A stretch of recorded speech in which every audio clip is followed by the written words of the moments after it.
The world's largest railcar manufacturer, CRRC, is making subway cars for big cities like Boston and Philadelphia, but is owned by the Chinese government, putting Washington on red alert.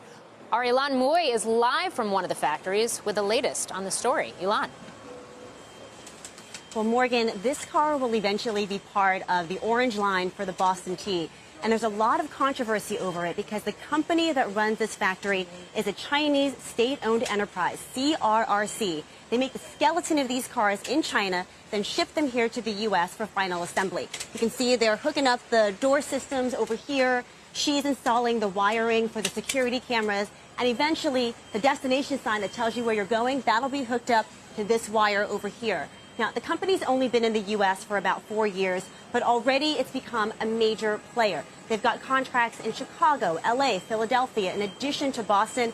That's over $2 billion in taxpayer-funded projects. CRRC understands that the United States is a growing market in this industry, and also it is the third biggest industry globally.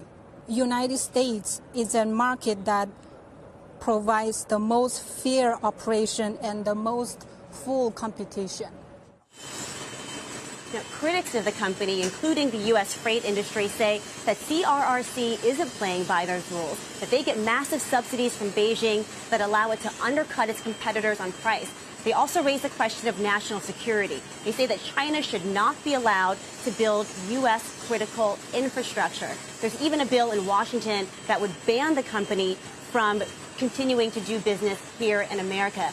But guys, at the factory, CRRC says that they are creating U.S. jobs, hiring unionized workers, and that they have no intention of slowing down. Back over to you. Ylan, in terms of the competition in this market, I know there's a number of manufacturers. Who are they, and who, I guess because of that, who would stand to benefit if you do see a crackdown on CRRC and those infrastructure dollars going to that company? So this is the interesting thing, Morgan, is that there are no American-owned companies that build passenger rail cars. A lot of their competitors are foreign-owned as well. Kawasaki is one example.